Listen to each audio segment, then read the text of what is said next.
jazz to dance. Now, Victory Dance offers free performances to kids in New York City day camps, schools, and youth programs over the summer. Many of the day camp partners are from Brooklyn, but the stage numbers are being presented by Manhattan's New Victory Theater.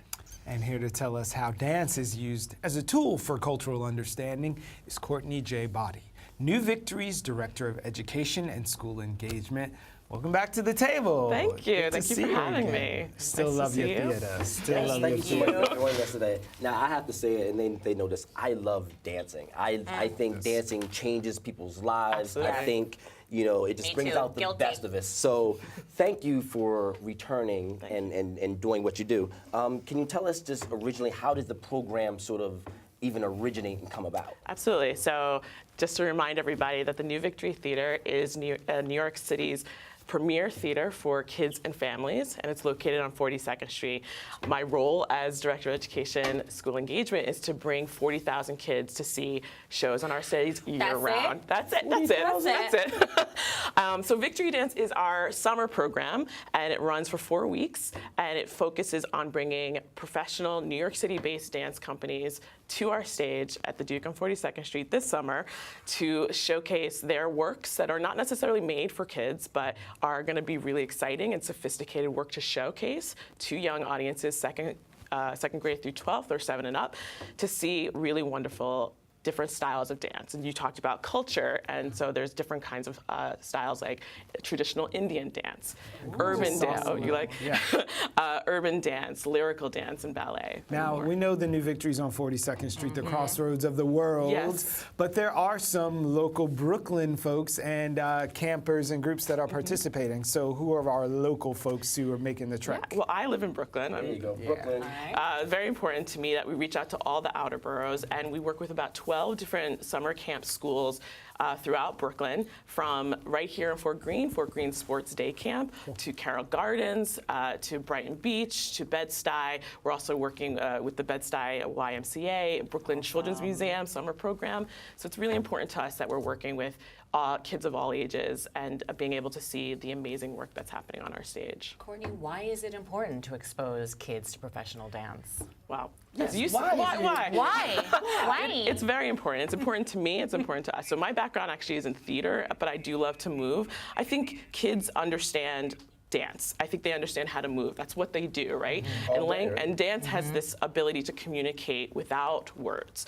So, but you know, the social dances that we know and sort of trends, there's a background and they're rooted in something very specific, right? So Afro-Cuban dance, for example, with Ron K. Brown, who's coming this next week and next week. He's been in residence here. Exactly. So the evidence is going to be presenting along with Heidi Latsky dance and Preeti Vasudevan's Thresh.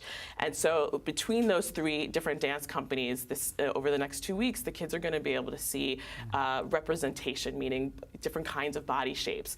Dancers, professional dancers with disabilities, Afro-Cuban movement, and it's just things that they'll recognize. So that's one thing, being able to see themselves on stage. But then we also have 2 hosts who actually guide the kids through each performance. For 90 minutes, they welcome them, and in between the different dance pieces, they're gaining information, but they're also asking, but they're also asking the kids, what did you see? What amazed you? What surprised you? What was the qualities of the movement? And that's something that I think is really important to really hear what kids have to say, that there's not a right or wrong answer, that their opinion matters. And then they also are learning different dance moves right there in their seats. Do they also teach you some dance moves as well? Because there's lots of trending dances the kids are doing now. Dancing has made a comeback. Absolutely.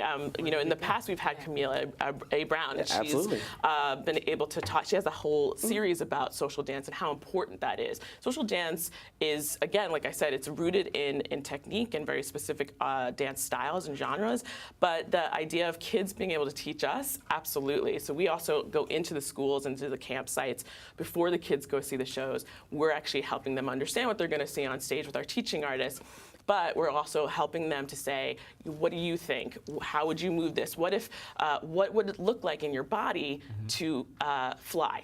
for example, and let them show us what that means as opposed to telling them, right? Well, more show and less tell. Oh, We yeah. hear that you've brought a video with you that's going to preview us. I'm very excited about set it up, sharing this with you. set it up and knock it down. So as I said, there's traditional Indian dance and there's ballet, and this piece really encompasses looking at the different styles of those dance. The piece is called Me, You, and that's what they'll see this week. All right. All right, let's see it. Let's get to it. Me, you, me, me,